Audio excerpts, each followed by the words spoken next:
some video game stories that everybody gets wrong. Titles like BioShock Infinite, Kingdom Hearts, and Dark Souls are infamous for being incomprehensible.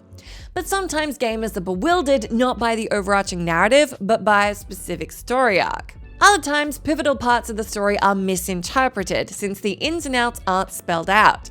In situations like this, the player might misunderstand the plot without realizing it. If you are uncertain about the ending of a game or a twist that didn't make sense, there's no need to fret.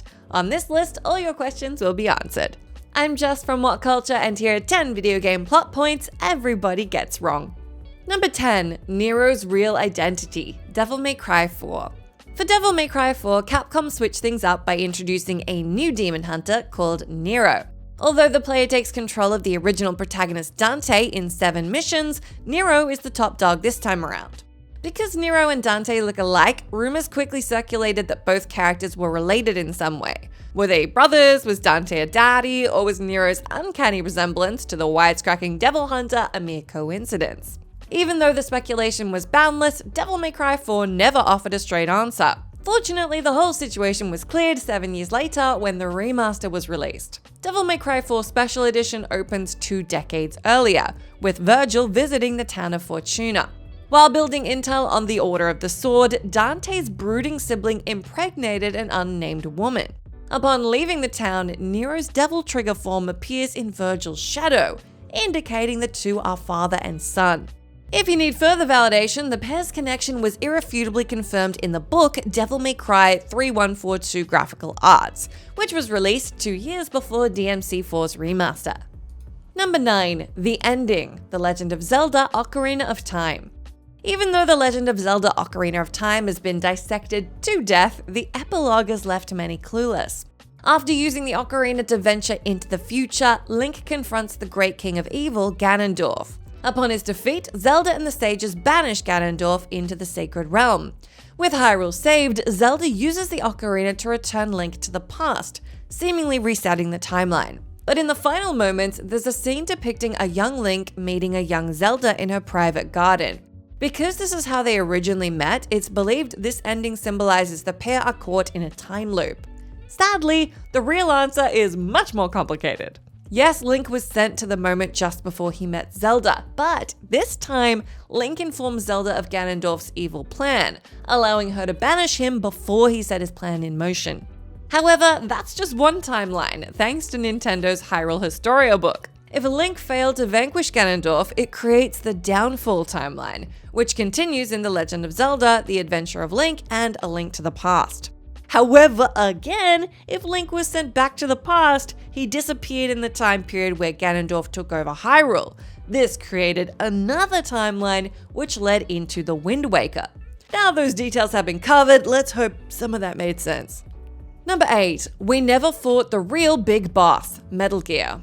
Metal Gear Solid has never been easy to follow due to the staggeringly vast and ever-evolving narrative. Because the installments aren't released in chronological order, casual players can't make heads or tails of the story half the time. But if one's up to speed with Hideo Kojima's Spy franchise and stays on top of the plot, everything should add up, with one exception. Didn't Big Boss die in the original Metal Gear? The MSX2 title, released all the way back in 1987, concludes with Solid Snake incinerating the legendary mercenary. And yet, Big Boss returned in multiple sequels set decades after Metal Gear. How was that possible? Did Big Boss survive? Was his demise retconned? Is the older boss a clone? Annoyingly, it took almost 30 years to get an answer. In Metal Gear Solid 5: The Phantom Pain, it's revealed Big Boss brainwashed a combat medic codenamed Venom Snake, convincing him he was the commander. As such, the Big Boss which Solid Snake encountered in Metal Gear was a decoy. Or to put it plainly, somehow Big Boss returned. Number 7. Zero was the bad guy, Mega Man X. In Mega Man X, our titular hero and his ally Zero are in constant conflict with the evil maverick robot Sigma, who seeks to rule the world. The plot may sound simple on the surface, but there's so much more going on. In the first few X installments, it's never mentioned that Sigma used to be a hero. He was a police commander tasked with bringing down the most dangerous maverick, Zero, but that's not all. Zero was created by the original Mega Man's arch-nemesis, Dr. Wily. Many fans of the Blue Bomber are oblivious to this fact since it was revealed in the obscure game Mega Man 2: The Power Fighters. After Wily corrupted his creation with the Maverick virus, Zero was driven mad. When Sigma battered Zero into submission, the virus transferred to Sigma. Although this freed Zero from the virus's control, it infected Sigma's mind, turning him into a power-hungry maniac. Zero agrees to join X in his mission, not just to bring about peace, but to redeem himself for unleashing Sigma's tyranny upon the world. Even though the X series has a surprisingly compelling story, most of these details aren't mentioned until the later installments. Number 6. How Wesker created Ouroboros, Resident Evil 5. Upon completing Resident Evil 4, the player will unlock a bonus feature called Separate Ways, where you must perform missions as the anti-heroine Ada Wong. After completing her final objective, Ada hands over the Plague virus to her benefactor Albert Wesker. Little does Wesker realize that Ada double-crossed him, gifting him with an inferior sample. But in Resident Evil 5, Wesker has successfully mutated the Plague into a powerful biological agent called Ouroboros. How could he achieve this if the strain he was working on was a dud? Because Capcom's survival horror series has never been known for its prominent storytelling, one can assume the writers discarded this inconsistency. Others believe this plot hole was a mere oversight. But when the facts are broken down, this subplot is perfectly cohesive. According to the Dark Side Chronicles guide, Wesker combined the strain given to him by Ada with the Plague virus inside Jack Krauser, who served as Separate Ways' final boss. The two samples bonded perfectly, allowing Wesker to create Ouroboros. A lot of things in Resi don't make sense, but this plot point isn't one of them. Number 5. The Pokemon trainer isn't Ash Ketchum, Pokemon series. Considering Pokemon is the most lucrative video game franchise of all time, it's likely you've played at least one of the titles. If so, you should be able to name the protagonist in the first game, Pokemon Red and Blue. Instinctively, many people will answer Ash Ketchum. After all, Ash is the lead in the Pokemon animated series, isn't he? Surely the main character in the original RPG is the same as his video game counterpart, right? However, the lead in Pokemon Red and Blue is called Red. Sometimes he's simply referred to as the Pokemon trainer. Now, there's no denying Red and Ash have more than a passing resemblance to one another. Their clothes are almost identical, they follow the same narrative, and they both have a rival. Only by analysing the pair's personalities does the contrast between them become clear. Ash is social, irritable, and insecure, while Red is calm, quiet, and independent. While looking at them separately, it's easy to mistake one for the other. When they're viewed side by side, they couldn't be more different.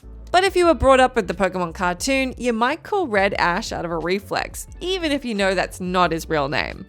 Number 4. No, KAILEENA didn't die. Prince of Persia: The Two Thrones. Prince of Persia: The Two Thrones opens with the Empress of Time, KAILEENA, summarizing events from the previous installment, Warrior Within, which led to the Sands of Time's destruction. However, this prologue raised a few eyebrows, since players didn't understand how KAILEENA was still alive.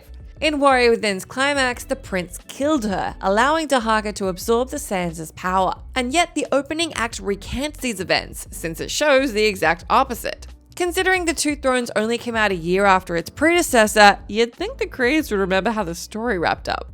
Rest assured, this is not a mistake, nor did the developers discard Warrior Within's ending. Yes, KAILEENA popped her clogs, but only in one timeline.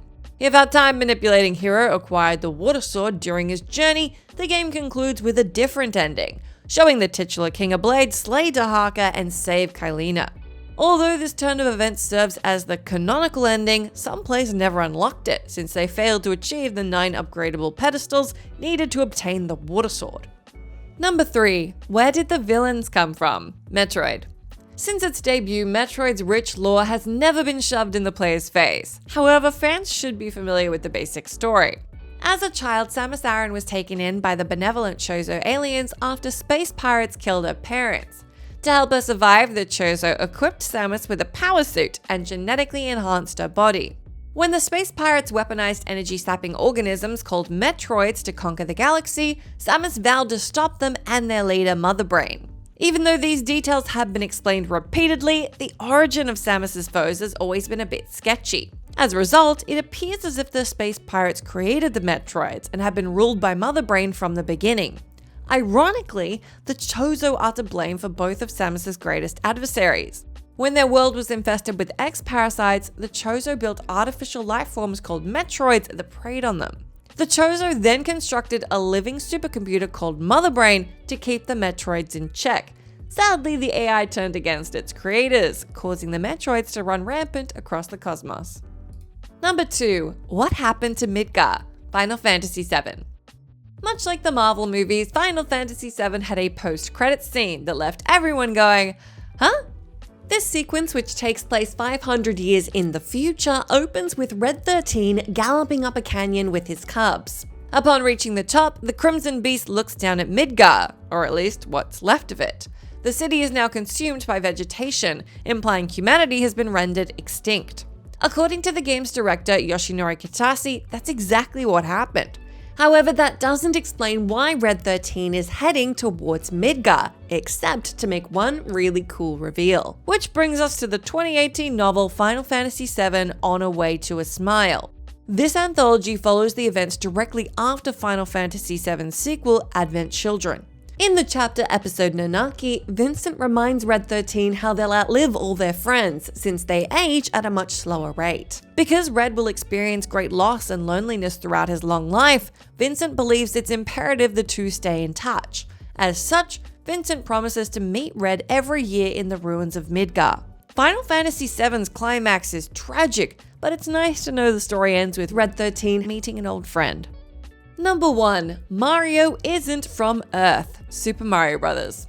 In 1982, Nintendo's mustachioed mascot Super Mario debuted in Donkey Kong. When he appeared in Super Mario Bros. 3 years later, he became an icon almost overnight.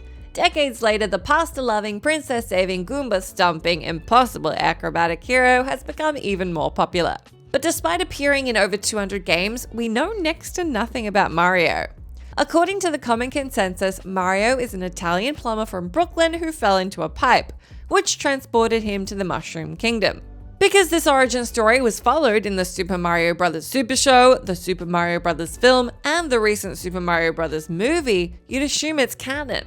However, it's established in Yoshi's Island that Mario was born in the Mushroom Kingdom, although it's never explained how his parents got there. Just in case you thought Mario's past had been retconned since, Yoshi's New Island and Mario and Luigi, partners in time, have reaffirmed his backstory as well.